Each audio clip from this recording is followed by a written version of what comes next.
Halo, apa kabar? Saatnya Anda menyimak Berita Semarang bersama saya, Tia Anissa. Sejumlah berita menarik akan kami sajikan untuk Anda dan berikut 3 berita utama hari ini. Minibus tabrak 2 sepeda motor di Boyolali, 1 pingsan dan 1 terluka.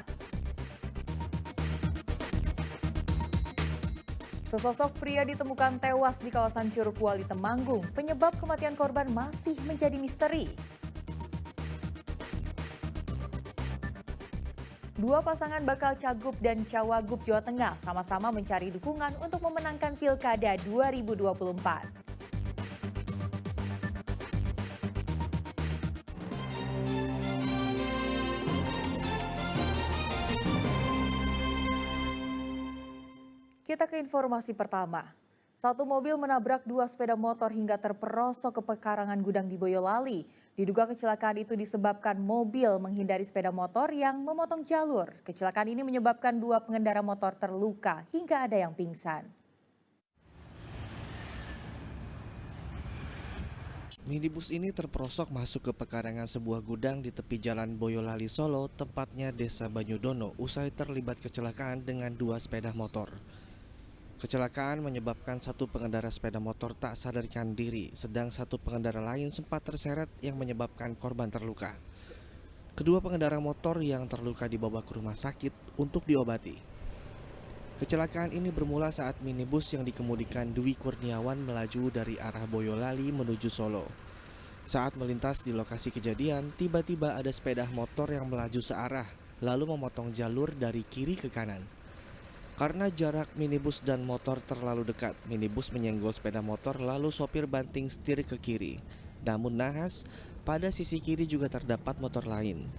Minibus menabrak motor itu dan pengendaranya terseret beberapa meter. Minibus berakhir terperosok ke pekarangan gudang.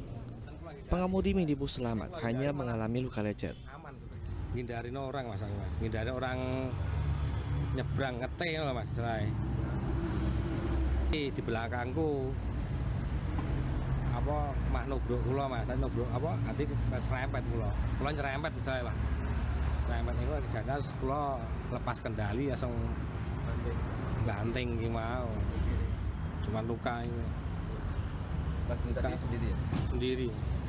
Proses evakuasi minibus berlangsung cukup lama karena posisi mobil berada di antara gapura dan tiang telepon. Setelah berhasil dievakuasi, minibus diderek ke kantor Satlantas Polres Boyolali untuk kepentingan penyelidikan. Yulianto melaporkan dari Boyolali. Sesosok laki-laki ditemukan tewas terbujur kaku di antara bebatuan area air terjun Curug Wali Temanggung. Petugas curiga atas kematian korban karena saat ditemukan, isi tas korban dalam kondisi berserakan di sekitar lokasi penemuan. Di antara bebatuan ini, warga menemukan sesosok mayat di area air terjun Curug Kuali, Desa Legok Sari, Kecamatan Tlogomulyo, Temanggung. Selain mayat, warga juga menemukan sejumlah pakaian yang berserakan serta tas yang diduga milik korban. Namun, tidak ditemukan identitas dari korban. Saat ditemukan, mayat berjenis kelamin laki-laki ini dalam kondisi mengenakan sarung dan baju lengan panjang. Penemuan pada 4 September dini hari itu langsung dieksekusi petugas. Mayat laki-laki dievakuasi ke Rumah Sakit Umum Daerah Temanggung. Tadi ada laporan dari warga yang sedang bekerja di ladang. Warga itu mengatakan ada jenazah di area air terjun Curug Wali. Kemudian kami setelah mendapatkan laporan itu, kami menyisir ke lokasi itu dan ternyata kami temukan ada jenazah di situ. Kemudian kami melaporkan ke Polsek Tlogomulyo dan terus ditindaklanjuti oleh Polsek. Untuk kondisi korban pada waktu ditemukan itu memakai kain sarung sama baju, dan kemudian tepat di pinggirnya itu ada tas dan juga ada kain-kain yang berserakan itu. Dari kondisi mayat, petugas memperkirakan korban meninggal 1 kali 24 jam. Polisi belum mendapat laporan adanya warga yang hilang. Ciri-ciri mayat berkulit sawo matang dengan tinggi sekitar 160 cm. Wahyu Diono melaporkan dari Temanggung. Warga pesisir pantai utara di Kota Tegal dilanda krisis air bersih akibat musim kemarau. Untuk mencukupi kebutuhan sehari-hari warga terpaksa membeli air. Dampak musim kemarau, warga yang tinggal di pesisir pantai utara Kota Tegal kesulitan mendapatkan air bersih. Meski keran sudah dibuka, namun air yang keluar sangat sedikit karena sumur warga telah mengering. Salah satu warga yang merasakan dampak kemarau yaitu Ningsih atau Nining yang tinggal di Kelurahan Randu Gunting, Kota Tegal. Sudah 1 bulan, Nining dan keluarga sulit sekali mendapatkan air bersih. Untuk memenuhi kebutuhan sehari-hari, Nining terpaksa membeli air bersih dari pedagang air keliling. Untuk kebutuhan mencuci, mandi, memasak, dan minum, ia menghabiskan 18 jerigen dalam 1 hari. Untuk 1 jerigen, ia beli seharga Rp10.000. Katanya musim kemarau, lagi musim kemarau. Lah untuk kebutuhan sehari-hari kayak masak, mandi itu gimana? Ya terpaksa beli pagi 6 jerigen, Siang, siang 6 jerigen, kalau sore malam ya sama. Warga berharap pemerintah dapat mengirim bantuan air bersih karena musim kemarau masih melanda Kota Tegal. Sugihartono melaporkan dari Kota Tegal. Takut merugi, hektaran tanaman padi di Desa Tanggung, Purworejo terpaksa dipanen lebih cepat. Petani khawatir dampak kekeringan bisa menimbulkan kerugian yang lebih besar. Sementara itu, tanaman cabai yang berada di sekitar lokasi sudah mati kering.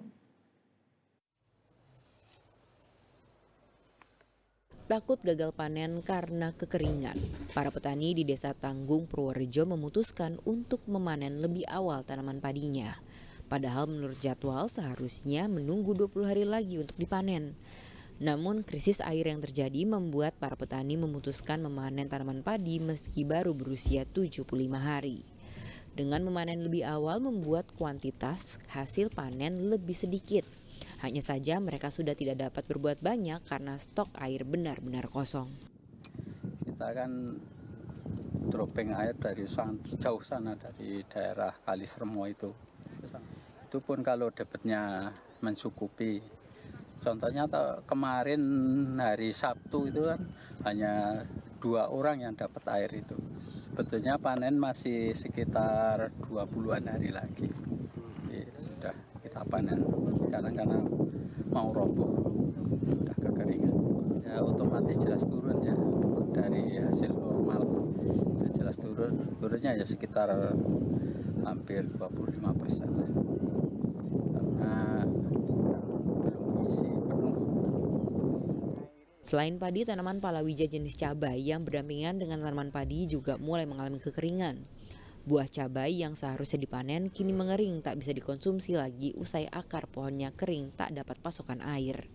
Dari sekitar 1 hektar lebih terdapat 1.700 tanaman cabai yang mengering dan mati. Akibatnya petani cabai merugi hingga jutaan rupiah. Susah Pak, sudah mau buah, udah mulai buah, udah nggak ada air ya paksa rontok semua, nggak bisa.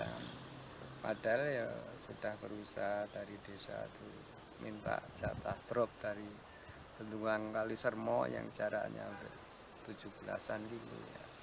Nyampe sini ya cuma habis di sungai tok, nggak bisa ke lokasi sawah. Ya akhirnya ya nggak bisa nggak bisa kena air ya, akhirnya ya mati. Sumber air paling dekat berada di bendungan Waduk Sermo yang berjarak 17 km dari lahan pertanian di Desa Tanggung. Kalaupun air didatangkan dari waduk itu tidak mampu menampung seluruh lahan persawahan yang mengalami kekeringan. Wahyu Diono melaporkan dari Purworejo. Dampak kekeringan juga dirasakan warga Banyumas. Bahkan mobil polisi berupa meriam air atau water cannon dikerahkan untuk membawa air bersih. Tingginya kebutuhan air membuat mobil berkapasitas 6.500 liter harus 2 kali bolak-balik. Bukan untuk mengontrol kerusuhan, kendaraan meriam air atau water cannon milik kepolisian ini tengah membawa bantuan air bersih untuk warga desa Kasegeran, Banyumas. Di sini terdata ada 500 keluarga atau setara 1.500 jiwa yang mengalami kesulitan air bersih. Kedatangan bantuan air bersih dengan kendaraan water cannon polisi ini pun disambut gembira. Bagaimana tidak, sudah 2 bulan lamanya sumur warga mengering. Air sungai pun kering sehingga warga hanya bisa berharap dengan bantuan air yang datang. Memang sangat-sangat butuh Air. air. Nyucinya kan pada ngungsi ke kali kalau ada airnya. Kadang-kadang kan juga kekeringan juga. Kalinya. Iya. Terus kalau nggak ada dropping kayak gini gimana, Bu? Ya nunggu-nunggu ada tangki datang. Ada yang relawan masuk ke sini gitu. Siapa tahu ada kiriman gitu. Iya. Berarti jerikan-jerikan ini taruh di pinggir jalan terus? Iya, tiap waktu. Ditaruh di pinggir jalan ini. Nah, nanti kalau ada dropping seneng ya, Bu? Alhamdulillah senang banget. Untuk bisa memenuhi kebutuhan air di Desa Kasegaran, kepolisian harus 2 kali mengangkut air bersih dengan sekali angkut bisa membawa 6.500 liter air.